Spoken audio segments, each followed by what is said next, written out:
بسم اللہ الرحمن الرحیم۔ آج حیات المسلمین کا سبق ہے۔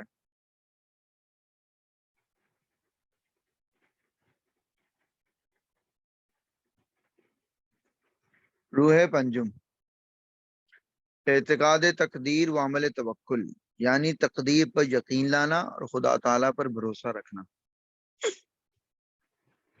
اس اعتقاد یعنی عقیدے اور اس عمل میں یہ فائدے ہیں۔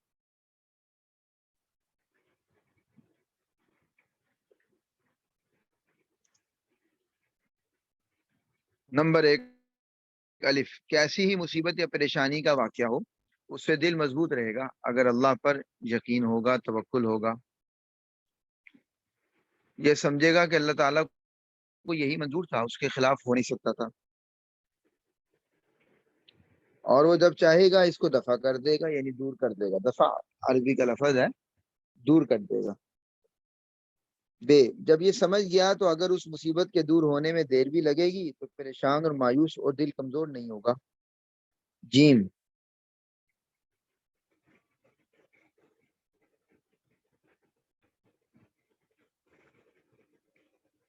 ہاں جی بالکل، چوتھی روح پڑھ لی ہوئی ہے۔ نی، جب یہ سمجھ گیا تو کوئی تدبیر اس مصیبت کے دفع کرنے کی ایسی نہ کرے گا جس سے خدا تعالیٰ ناراض ہو، یعنی ناجائز ذریعہ اختیار نہیں کرے گا، ناجائز سبب اختیار نہیں کرے گا۔ یوں سمجھے گا کہ مصیبت تو بدون خدا تعالیٰ کے چاہے ہوئے دفع ہوگی نہیں، یعنی جب تک اللہ نہیں چاہے گا یہ مصیبت دور نہیں ہوگی، پھر خدا تعالیٰ کو کیوں ناراض کیا۔ دال، نیند اس سمجھنے کے بعد سب تدبیروں کے ساتھ یہ شخص دعا میں بھی مشغول ہوگا، یعنی اسباب کے ساتھ ساتھ دعا بھی ہے، کیونکہ تدبیر تو انسان نے کرنی ہے اور اس تدبیر کو کارگر مفید اللہ نے بنانا ہے، تو دعا کرے گا ساتھ، کیونکہ یہ سمجھے گا جب اسی کے چاہنے سے یہ مصیبت ٹل سکتی ہے تو اسی سے عرض کرنے میں نفع کی زیادہ امید ہے۔ پھر دعا میں لگ جانے سے اللہ تعالیٰ سے علاقہ بڑھ جائے گا، اللہ سے تعلق مضبوط ہوگا جو تمام راحتوں کی جڑ ہے۔ نیز جب ہر کام میں یہ یقین ہوگا کہ اللہ تعالیٰ ہی کے کرنے سے ہوتا ہے تو کسی کامیابی میں اپنی کسی تدبیر یا سمجھ پر اس کو ناد اور فخر و دعویٰ نہیں ہوگا۔ یہ نہیں دعویٰ ہوگا کہ جناب میری تدبیر نے یوں کر دیا تو وہ کر دیا، میری مہارت نے، میرے کمال نے یہ کر دیا، بلکہ جب اس بات کا یقین ہوگا کہ سب کچھ اللہ کی طرف سے ہوتا ہے تو تکبر نہیں ہوگا، غرور نہیں آئے گا، اکڑے گا نہیں۔ حاصل ان سب فائدوں کا یہ ہوا کہ یہ شخص کامیابی میں شکر کرے گا اور ناکامی میں صبر کرے گا، اور یہی اصل مقصود ہے، اور یہی فائدے اس مسئلے کے اللہ تعالیٰ نے اس آیت میں بطور خلاصہ بتلائے ہیں۔ قرآن کریم کی آیت سے یہ سارے فوائد نکالے گئے ہیں۔ لِكَيْ لَا تَأْسَوْا عَلَىٰ مَا فَاتَكُمْ، کہ جو تمہارے ہاتھ سے نکل گیا اس پر افسوس نہ کرو، وَلَا تَفْرَحُوا بِمَا آتَاكُمْ، اور جو تمہیں مل گیا اس پر اتراؤ نہیں، یہ مت سمجھو کہ میرے کمال سے ایسا ہوا۔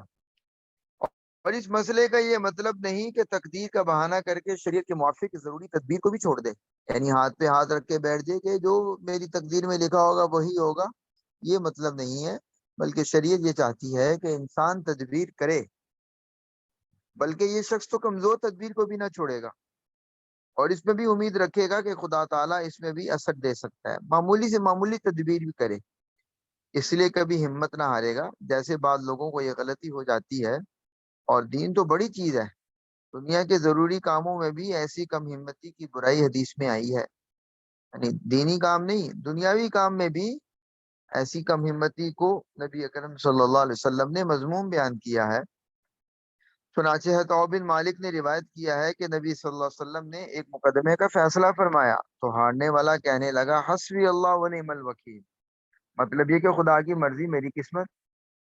حضور اکرم صلی اللہ علیہ وسلم نے فرمایا کہ اللہ تعالیٰ کم ہمتی کو ناپسند فرماتا ہے، لیکن ہوشیاری سے کام لو، یہ نہیں ہے کہ انسان ہاتھ پہ ہاتھ رکھ کے بیٹھ جائے، نقصان ہو جائے اور کہ جو اللہ نے چاہا وہ ہو گیا۔ کہا ہوشیاری سے کام لو، یعنی کوشش تدبیر میں کم ہمتی مت کرو، پھر جب کوئی کام تمہارے قابو سے باہر ہو جائے، تم نے پوری کوشش کی لیکن وہ کام تمہارے قابو میں نہیں آیا، تب کہو حسبی اللہ و نعم الوکیل، یعنی خدا کی مرضی میری قسمت۔ یہ مضمون تو بیچ میں اس مسئلے کے فائدے بتلانے اور غلطیوں سے بچانے کے لیے آ گیا تھا، اب وہ حدیثیں لکھی جاتی ہیں جن میں اس مسئلے کا ذکر ہے۔ نمبر 1، حضرت جابر رضی اللہ عنہ سے روایت ہے کہ رسول اللہ صلی اللہ علیہ وسلم نے فرمایا تم میں کوئی شخص مومن نہ ہوگا جب تک کہ تقدیر پر ایمان نہ لائے، اس کی بھلائی پر بھی، یعنی جو اچھا کام ہو اس پر بھی، اور اس کی برائی پر بھی، یہاں تک کہ یقین کر لے کہ جو بات واقع ہونے والی تھی وہ اس سے ہٹنے والی نہ تھی، اور جو بات اس سے ہٹنے والی تھی وہ اس پر واقع ہونے والی نہ تھی، یعنی جو بھی فیصلہ اللہ کی طرف سے ہوگا وہی اس پر واقع ہوگا۔ ابن عباس رضی اللہ عنہما سے روایت ہے کہ میں نبی صلی اللہ علیہ وسلم کے پیچھے تھا، آپ نے مجھ سے فرمایا، یعنی سواری میں پیچھے بیٹھے ہوئے تھے، ردیف اس کو کہا جاتا ہے، چھوٹے سے بچے تھے، تو آپ نے مجھ سے فرمایا، اے لڑکے میں تجھ کو چند باتیں بتلاتا ہوں، اللہ تعالیٰ کا خیال رکھ، وہ تیری حفاظت فرمائے گا، اللہ تعالیٰ کا خیال رکھ، تو اس کو اپنے سامنے یعنی قریب پائے گا، یعنی اللہ کا خیال رکھ، یعنی تمہارے دل میں، دماغ میں ہر وقت اللہ کی یاد، استحضار ہونا چاہیے۔ جب تجھ کو کچھ مانگنا ہو تو اللہ تعالیٰ سے مانگ، اور جب تجھ کو مدد چاہنا ہو تو اللہ تعالیٰ سے مدد چاہ، اور یہ یقین کر لے کہ تمام گروہ اگر اس بات پر متفق ہو جائیں، یعنی ساری دنیا کے لوگ اس بات پر متفق ہو جائیں کہ تجھ کو کسی بات سے نفع پہنچائیں، تو تجھ کو ہرگز نفع نہیں پہنچا سکتے، بجز یعنی سوائے ایسی چیز کے جو اللہ تعالیٰ نے تیرے لیے لکھ دی ہے، یعنی اگر ساری کائنات کے لوگ مل کر کسی انسان کو فائدہ پہنچانا چاہیں اور اللہ نہ چاہے تو انسان نہیں پہنچا سکتے، اسی طرح مصیبت ٹالنا چاہیں اور اللہ نہ چاہے تو نہیں ٹال سکتے، اور اگر وہ سب اس بات پر متفق ہو جائیں کہ تجھ کو کسی بات سے ضرر یعنی نقصان پہنچائیں تو تجھ کو ہرگز ضرر نہیں پہنچا سکتے، بجز سوائے ایسی چیز کے جو اللہ تعالیٰ نے تیرے لیے لکھ دی تھی۔ نمبر 3، حضرت ابو درداء رضی اللہ عنہ سے روایت ہے کہ اللہ تعالیٰ نے تمام بندوں کی 5 چیزوں سے فراغت فرما دی ہے، یعنی 5 چیزیں لکھ کر اللہ تعالیٰ فارغ ہو گئے ہیں، اور بندوں کو بھی طے کر دیا ہے کہ یہ چیزیں باقی ہوں گی، اس کی عمر سے کتنی عمر ہوگی یہ طے ہو چکا، اس کے رزق سے، اس کے عمل سے، کیسا عمل کرے گا، کون کون سا کرے گا، اس کے دفن ہونے کی جگہ سے، کہاں مرے گا، کہاں دفن ہوگا، اور یہ کہ انجام میں سعید ہے یا شقی، سعید کا معنی نیک بخت، شقی کا معنی بدبخت۔ حضرت معاویہ رضی اللہ عنہ سے روایت ہے کہ رسول اللہ صلی اللہ علیہ وسلم نے فرمایا، کسی ایسی چیز پر آگے مت بڑھ جس کی نسبت تیرا یہ خیال ہو کہ میں آگے بڑھ کر اس کو حاصل کر لوں گا، اگرچہ اللہ تعالیٰ نے اس کو مقدر نہ کیا ہو، یعنی یہ مت سمجھو کہ میں جو اللہ کا طے کردہ فیصلہ ہے اس کو بدل کر میں یہ کر لوں گا، اور کسی ایسی چیز سے پیچھے مت ہٹ جس کی نسبت تیرا یہ خیال ہو کہ وہ میرے پیچھے ہٹنے سے ٹل جائے گی، اگرچہ اللہ تعالیٰ نے اس کو مقدر کر دیا ہو۔ کبیر و اوسط، یہ موجم کبیر طبرانی کی کتابیں، موجم کبیر، موجم اوسط۔ فائدہ یعنی یہ دونوں گمان غلط ہیں، بلکہ جو چیز مقدر نہیں وہ آگے بڑھنے سے بھی حاصل نہیں ہو سکتی، اس لیے اس گمان سے آگے بڑھنا بیکار، اور اسی طرح جو چیز مقدر ہے وہ ہٹنے اور بچنے سے ٹل نہیں سکتی، اس لیے اس سے بچنا بیکار۔ حضرت ابو ہریرہ رضی اللہ عنہ سے روایت ہے کہ رسول اللہ صلی اللہ علیہ وسلم نے فرمایا کہ اپنے نفع کی چیز کو کوشش سے حاصل کر، اور اللہ سے مدد چاہ، اور ہمت مت ہار، اور اگر تجھ پر کوئی واقعہ پڑ جائے تو یوں مت کیا ہے کہ اگر میں یوں کرتا تو ایسا ایسا ہو جاتا، لیکن ایسے وقت میں یوں کہو کہ اللہ تعالیٰ نے یہی مقدر فرمایا تھا، اور جو اس کو منظور ہوا اس نے وہی کیا۔ یہاں تک یہ حدیثیں جمع الفوائد سے نقل کی گئی ہیں، ان حدیثوں میں زیادہ تقدیر کا بیان تھا، آگے وہ آیتیں اور حدیثیں ہیں جن میں زیادہ توکل کا اور کچھ تقدیر کا بیان ہے، یعنی پہلے حصے میں تقدیر پر ایمان کا بیان ہوا اور آگے توکل کا۔ پہلے آیات ہے۔ نمبر 6، ارشاد فرمایا اللہ تعالیٰ نے، پھر مشورہ لینے کے بعد جب آپ ایک جانب رائے پختہ کر لیں سو خدا تعالیٰ پر اعتماد کر کے اس کام کو کر ڈالا کیجئے۔ قرآن میں اللہ تعالیٰ نے نبی اکرم صلی اللہ علیہ وسلم سے کہا وَشَاوِرْهُمْ فِي الْأَمْرِ، صحابہ سے مشورہ کیجئے، فَإِذَا عَزَمْتَ، جب بات طے ہو جائے، فیصلہ ہو جائے کہ یہ کام کرنا ہے، تو فَتَوَكَّلْ عَلَى اللَّهِ، پھر اللہ پر اعتماد کیجئے۔ اللہ تعالیٰ ایسے اعتماد کرنے والوں سے جو خدا تعالیٰ پر اعتماد رکھیں محبت فرماتے ہیں۔ فائدہ، اس سے بڑھ کر کیا دولت ہوگی کہ خدا پر بھروسہ رکھنے والوں سے اللہ تعالیٰ کو محبت ہے۔ جس شخص سے خدا تعالیٰ کو محبت ہو اس کی فلاح میں کس کو شبہ ہو سکتا ہے، یعنی اس کی کامیابی میں، جس سے اللہ محبت کر رہا ہے۔ اس آیت سے بھی یہ بھی معلوم ہوا کہ توکل کے ساتھ تدبیر کا بھی حکم ہے، پہلے کہا مشورہ کیجئے، عزم کیجئے، پھر توکل کیجئے، کیونکہ مشورہ تو تدبیر ہی کے لیے ہوتا ہے کہ کیسے کام کرنا ہے، کون سا سبب اختیار کرنا ہے۔ البتہ تدبیر پر بھروسہ کرنا نہیں چاہیے، یہ نہیں کہ میں بس میری تدبیر ہی سب کچھ کر دے گی، میں جس طریقے پہ چل رہا ہوں یہی سب کچھ کر دے گا، بلکہ تدبیر کر کے بھی بھروسہ خدا ہی پر ہونا چاہیے۔ نمبر 7، ارشاد فرمایا، جی سوال ہے کیجیے۔ جی السلام علیکم استاد جی۔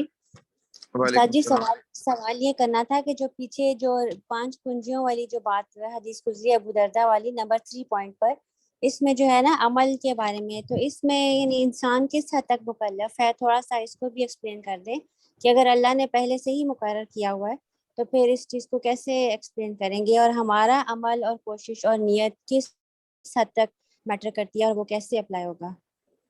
ٹھیک ہے، مختصر سی بات ہم اس پہ کر لیتے ہیں۔ دیکھیں، تقدیر اللہ تعالیٰ کے علم کا نام ہے۔ ہم اسے ایک چھوٹی سی مثال سے بات کو سمجھنے کی کوشش کرتے ہیں۔ مثال کے طور پر 2 دوست ہیں اور وہ دونوں ایک دوسرے کے احوال سے بہت واقف ہیں۔ ایک علیحدہ بیٹھا ہوا ہے، ایک علیحدہ بیٹھا ہوا ہے۔ دوست اے جو ہے نا، وہ دوست بی کے بارے میں کہتا ہے کہ اگر اس کی زندگی میں یہ واقعہ رونما ہوا تو یہ اس پر یہ ری ایکشن دے گا۔ دوست اے دوست بی کے بارے میں کہہ رہا ہے۔ چنانچہ دوست بی کی زندگی میں وہ واقعہ رونما ہوا اور دوست بی نے وہی ری ایکشن دیا جو دوست اے نے کہا تھا۔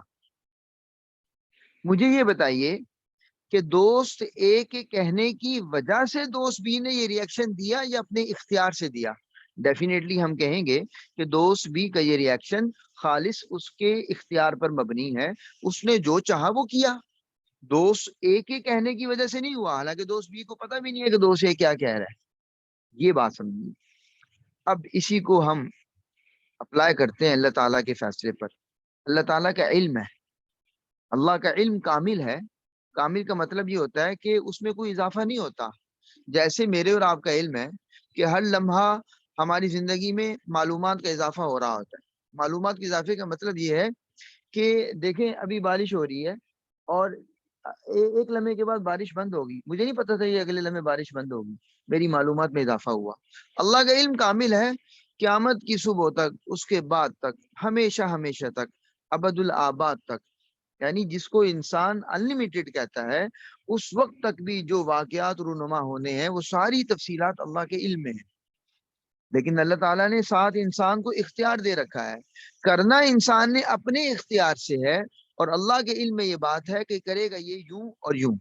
ایسا نہیں ہے کہ اللہ کے علم کی وجہ سے انسان پابند ہو گیا ویسا کرنے کے، کرنا انسان نے اپنے اختیار سے ہے۔ تو عمل کا مطلب یہ ہے۔ اسی طرح جو اسباب اختیار کرے گا اسی کے مطابق تقدیر ہے۔ اگر وہ سبب اختیار کرتا ہے اور فیصلہ یوں ہوتا ہے تو تقدیر میں یہ طے ہے، اللہ کے علم میں یہ طے ہے کہ یہ سبب اختیار کرے گا یوں ہوگا۔ اور اگر وہ سبب اختیار نہیں کرتا، فیصلہ یوں ہوتا ہے، تو تقدیر میں طے ہے سبب اختیار نہیں کرے گا تو یوں ہوگا۔ امید ہے کہ اس وضاحت سے مسئلہ حل ہو گیا ہوگا۔ اب واپس آ جائیے کتاب کی طرف۔ کہاں پڑھ رہے تھے ہم؟ 7 نمبر حدیث پڑھنی ہے، آیت ہے۔ ارشاد فرمایا اللہ تعالیٰ نے کہ یہ ایسے مخلص لوگ ہیں کہ بعض لوگوں نے جو ان سے آ کر کہا کہ ان لوگوں نے یعنی کفار مکہ نے تمہارے مقابلے کے لیے بڑا سامان جمع کیا ہے۔ یہ احد کے بعد کا واقعہ ہے، احد کے بعد کا واقعہ ہے۔ سورہ آل عمران کی آیتیں ہیں، 4 پارہ ہے، دوسرے نصف کا پہلا رکوع، کہ جب مسلمان احد سے فارغ ہوئے، زخم خوردہ تھے، زخمی تھے بہت بڑی تعداد، 70 صحابہ شہید ہوئے تھے۔ نبی اکرم صلی اللہ علیہ وسلم نے اگلے دن فرمایا کہ ہم نے کفار کا تعاقب کرنا ہے، اور کہا کہ نئے بندے نہیں چلیں گے، وہی جو عہد میں شریک ہوئے تھے وہی چلیں گے۔ چنانچہ یہ چلے سارے۔ آگے سے مشرکوں نے پیغام بھجوا دیا، کچھ لوگ آ رہے تھے، انہوں نے آ کر مسلمانوں کو ڈرایا، بھائی کہاں جا رہے ہو؟ مشرک تو بہت بڑا لشکر لے کر آ رہے ہیں، تو تم کہاں جا رہے ہو؟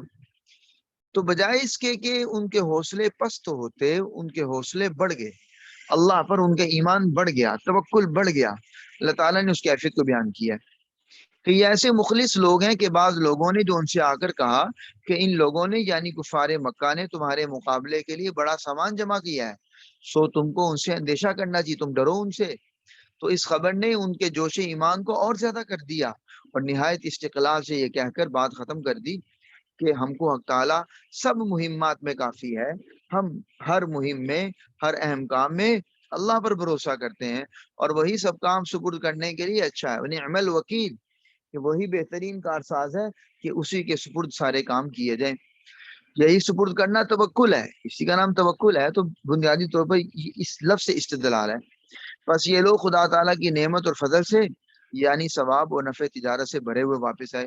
وہاں پر ٹھہرے اور تجارت کر لی، وہاں ٹھہر کر تجارت کر لی. اللہ تعالیٰ نے دنیاوی اعتبار سے فائدہ دے دیا اور جو اخروی فائدہ تھا وہ تو طے تھا ہی.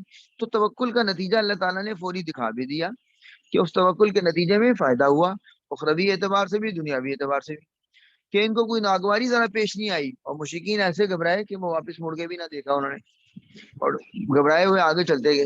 اور وہ لوگ اس واقعے سے رضا حق کے تابع رہے، اسی کی بدولت ہر طرح کی نعمتوں سے سرفراز ہوئے. اللہ تعالیٰ بڑا فضل والا ہے. ان آیتوں میں ایک قصے کی طرف اشارہ ہے جس میں صحابہ کو دنیا اور دین دونوں کا فائدہ ہوا. اللہ تعالیٰ یہ بتلاتا ہے کہ یہ دونوں دولتیں توکل کی بدولت ملی. فرمایا اللہ تعالیٰ نے آپ فرما دیجئے کہ ہم پر کوئی حادثہ نہیں پڑ سکتا مگر وہی جو اللہ تعالیٰ نے ہمارے لیے مقدر فرما دیا ہے. وہ ہمارا مالک ہے، پس مالک حقیقی جو تجویز کرے بندے کو اس پر راضی رہنا واجب ہے. اور ہماری کیا تخصیص ہے، یعنی خاص ہماری بات نہیں ہے یہ. اللہ کے تو سب مسلمانوں کو اپنے سب کام سپرد رکھنے چاہیے، یعنی سب مسلمانوں کو چاہیے کہ اپنے تمام امور اللہ کے سپرد کر دیں، توکل کر لیں. دوسری بات یہ فرما دیجئے کہ ہمارے لیے جیسی اچھی حالت بہتر ہے ایسے ہی سختی کی حالت بھی باعتبار انجام کے بہتر ہے. کیونکہ حدیث میں آتا ہے کہ نبی اکرم صلی اللہ علیہ وسلم نے فرمایا کہ مومن بندے پر اگر مصیبت آتی ہے تو وہ صبر کرتا ہے تو وہ اس کے لیے اچھا ہو جاتا ہے، کیونکہ صبر کی وجہ سے اللہ تعالیٰ کی مدد حاصل ہوتی ہے. اللہ نے کہا ان اللہ مع الصابرین. اور اگر اللہ تعالیٰ اس پر نعمت کرتا ہے تو وہ شکر ادا کرتا ہے، اس پر بھی اللہ کی رضا مل جاتی ہے، اللہ خوش ہو جاتے ہیں. اللہ نے کہا کہ اگر شکر ادا کرو گے تو میں نعمت کو بڑھاؤں گا، میں نعمت کو بڑھاؤں گا. تو اب دیکھیں انجام کے اعتبار سے مصیبت اور نعمت دونوں بندے مومن کے لیے اچھی ہوگی، انجام دونوں کا نتیجہ اچھا نکلا. تو کہہ رہے ہیں ہمارے لیے جیسی اچھی حالت بہتر ہے ایسی سختی کی حالت بھی باعتبار انجام کے بہتر ہے کہ اس میں درجات بڑھتے ہیں اور گناہ معاف ہوتے ہیں. پس تم تو ہمارے حق میں دو بہتریوں میں سے ایک بہتری ہی کے منتظر رہتے ہو. منافقین چاہتے تھے کہ مسلمان یہ جہاد میں جائیں اور واپس نہ آئیں، وہیں پر مارے جائیں. تو اللہ کہہ رہے ہیں یہ تو بہتری ہے ان کے لیے، یہ تو ان کے لیے بہتری ہے. فائدہ اس سے ثابت ہوا کہ توکل کا اثر یہ ہے کہ اگر کوئی ناگواری بھی پیش آئے تو اس سے بھی پریشانی نہیں ہوتی بلکہ اس کو بھی بہتری ہی سمجھتے ہیں. اگر دنیا میں بھی اس کا ظہور نہ ہو تو آخرت میں تو ضرور ہوگا جو ہمارا اصلی گھر ہے، اور وہی بھلائی ہمیشہ کام آنے والی ہے. فرمایا اللہ تعالیٰ نے اور موسیٰ علیہ السلام نے جب بنی اسرائیل کو فرعون کے ظلم سے خوف میں دیکھا، یعنی جو جوان تھے جب وہ ایمان لے آئے تو ڈر گئے وہ کہ فرعون کے مظالم کیسے سہیں گے. تو عیسیٰ علیہ السلام نے کہا میری قوم اگر تم سچے دل سے اللہ پر ایمان رکھتے ہو تو سوچ بچار مت کرو بلکہ اس پر توکل کرو اگر تم اس کی اطاعت کرنے والے ہو. انہوں نے جواب میں عرض کیا کہ ہم نے اللہ ہی پر توکل کیا، بعد اس کے اللہ تعالیٰ سے دعا کی. یعنی توکل کے ساتھ دعا بھی، اسباب بھی اختیار کرنے ہیں، پھر توکل کرنا ہے، اور توکل کے ساتھ ان اسباب پہ نظر نہیں رکھنی، اللہ سے دعا بھی کرنی. دعا کی ہے پروردگار ہم کو ان ظالم لوگوں کا تختہ مشمت نہ بنا اور ہم کو اپنی رحمت کا صدقہ ان کافر لوگوں سے نجات دے. یعنی جب تک ہم پر ان کی حکومت مقدر ہے ظلم نہ کرنے پائیں، پھر ان کی حکومت ہی کے دائرے سے نکال دیجیے. اس سے معلوم ہوا کہ توکل کے ساتھ دعا زیادہ مفید ہوتی ہے. فرمایا اللہ تعالیٰ نے جو شخص اللہ پر توکل کرے گا تو اللہ تعالیٰ اس کے کام بنانے کے لیے کافی ہے. اور یہ کام بنانا عام ہے، ظاہراً بھی ہو یا صرف باطناً. یعنی ظاہری طور پر کام بن جائے یا باطنی طور پر یعنی آخرت میں فائدہ ہو کام بن جائے. دیکھیے توکل پر کیسا عجیب وعدہ فرمایا ہے. اور اصلاح باطناً تو اس وقت تک معلوم نہیں ہوتی مگر وہ جلد سمجھ میں آ جاتی ہے. یعنی ظاہری طور پر فائدہ نہیں ہوا لیکن کچھ دیر کے بعد پتہ چلا کہ وہ اس میں فائدہ تھا. ٹرین چھوٹ گئی اور بڑا واویلا کر رہا ہے اور بعد میں پتہ چلا اس ٹرین کو حادثہ ہو گیا. حضرت سعد سے روایت ہے کہ رسول اللہ صلی اللہ علیہ وسلم نے فرمایا آدمی کی سعادت نیک بختی یہ ہے کہ خدا تعالیٰ نے جو اس کے لیے مقدر فرمایا اس پر راضی رہے، اور آدمی کی محرومی یہ ہے کہ خدا تعالیٰ سے خیر مانگنا چھوڑ دے. اللہ سے مانگنا چھوڑ دینا یہ محرومی ہے، یہ بدبختی ہے. اور یہ بھی آدمی کی محرومی ہے کہ خدا تعالیٰ نے جو اس کے لیے مقدر فرمایا ہے اسے ناراض ہو. اللہ نے جو فیصلہ اس کے حق میں کر دی ہے اس پر وہ راضی نہیں. حضرت عمر بن عاص سے روایت ہے کہ رسول اللہ صلی اللہ علیہ وسلم نے فرمایا ہے کہ آدمی کا دل تعلقات کے ہر میدان میں شاخ شاخ رہتا ہے، یعنی آدمی کے دل میں مختلف چیزیں ہوتی ہیں، یہ چیز بھی چاہ رہا ہے، وہ بھی چاہ رہا ہے، وہ بھی چاہ رہا ہے، تعلق یعنی دل جڑا ہوتا ہے۔ سو جس نے اپنے دل کو ہر شاہ کے پیچھے ڈال دی، اللہ تعالیٰ پرواہ بھی نہیں کرتا، وہ کبھی ادھر جا رہا ہے کبھی ادھر جا رہا ہے، ایک سبب دوسرا سبب، اللہ کی طرف توجہ نہیں، خواہ وہ کسی میدان میں ہلاک ہو جائے۔ اور جو شخص اللہ تعالیٰ پر توکل کرتا ہے، اللہ تعالیٰ سب شاخوں میں اس کے لیے کافی ہو جاتا ہے۔ مختلف اسباب بھی اختیار کر رہا ہے اور نظر اللہ کی ذات پر ہے تو اللہ تعالیٰ اس کے لیے کافی ہو جاتا ہے۔ یعنی جتنے مرضی اسباب اختیار کرے یہ بری بات نہیں، یعنی اس کو پریشانی اور مشکلیں نہیں ہوتی، یہ دو حدیثیں مشکات میں ہیں۔ بس سبب جائز ہونا چاہیے، چاہے جتنے مرضی کرے، معمولی ہو بڑا سبب ہو۔ حضرت عمران بن حسین سے روایت ہے کہ رسول اللہ صلی اللہ علیہ وسلم نے فرمایا جو شخص اپنے دل سے اللہ تعالیٰ ہی کا ہو کر رہے گا، اللہ تعالیٰ اس کی سب ذمہ داریوں کی کفایت فرماتا ہے، یعنی وہ صرف اللہ کی ذات پر بھروسہ کر لے اور اس کو ایسی جگہ سے رزق دیتا ہے کہ اس کا گمان بھی نہیں ہوتا۔ اور جو شخص دنیا کا ہو رہے، اللہ تعالیٰ اس کو دنیا ہی کے حوالے کر دیتا ہے۔ ابو شیخ، یہ حدیث ترغیب و ترہیب میں ہے۔ حضرت انس سے روایت ہے کہ رسول اللہ صلی اللہ علیہ وسلم نے ایک اعرابی کو فرمایا اونٹ کو باندھ کر توکل کرو۔ وفد آیا تو ایک صاحب لیٹ آئے تو فرمایا کہ اونٹ کا کیا جس سواری پر آئے کیا کیا؟ انہوں نے کہا اس کو کھلا چھوڑ کر آیا ہوں۔ فرمایا کہ اللہ کا توکل کر کے آیا، کہا نہیں، پہلے اس کو باندھو پھر توکل کرو، پہلے سبب اختیار کرو پھر توکل۔ یعنی توکل میں تدبیر کی ممانعت نہیں، ہاتھ سے تدبیر کرے، دل سے اللہ پر توکل کرے اور اس تدبیر پر بھروسہ نہ کرے۔ حضرت ابو خدامہ سے روایت ہے کہ رسول اللہ صلی اللہ علیہ وسلم سے پوچھا گیا کہ دوا اور جھاڑ پھونک، جھاڑ پھونک کا معنی کوئی دم وغیرہ کرنا، دوا اور جھاڑ پھونک کیا تقدیر کو ٹال دیتی ہے؟ آپ نے فرمایا یہ بھی تقدیر ہی میں داخل ہے، یعنی یہ بھی تقدیر میں ہے کہ فلاں دوا یا جھاڑ پھونک سے نفع ہو جائے گا۔ یہ حدیث تخریج عراقی میں ہے۔ یعنی دوا کو سنت کہا جاتا ہے کہ علاج کرنا سنت ہے، توکل کے خلاف نہیں ہے، سبب اختیار کرنا چاہیے اور اس کے بعد پھر اللہ پر بھروسہ کرنا چاہیے۔ یہ نہیں سمجھنا چاہیے کہ یہ دوا کام بنا دے گی، یہ دوا شفا دے دے گی، ایسا نہیں سوچنا چاہیے۔ نتیجہ، مسلمانوں ان آیتوں اور حدیثوں سے سبق لو، کیسی دشواری پیش آئے دل تھوڑا مت کرو، دل چھوٹا مت کرو مصیبت آنے پر، اور دین میں کچے مت بنو، خدا تعالیٰ مدد کرے گا۔ اللہ تعالیٰ ہمیں بھی عمل کی توفیق دے۔ آج کا سبق یہیں تک رکھتے ہیں۔ السلام علیکم ورحمۃ اللہ وبرکاتہ۔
السلام علیکم ورحمۃ اللہ وبرکاتہ. بس ایک سیکنڈ ٹھہرے میں میسج کر دوں کلاس کا باقی بات.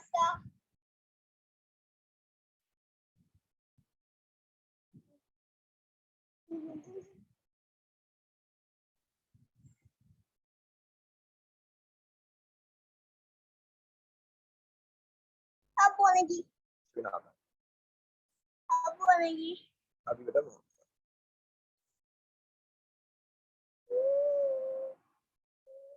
بولے جی صفحہ نمبر بتائیں. صفحہ نمبر بتائیں. جی السلام علیکم استاد جی. پیج نمبر ہے 79 اور حدیث نمبر 12 ہے. سوری 69 اور حدیث نمبر 12 پڑھنی ہے.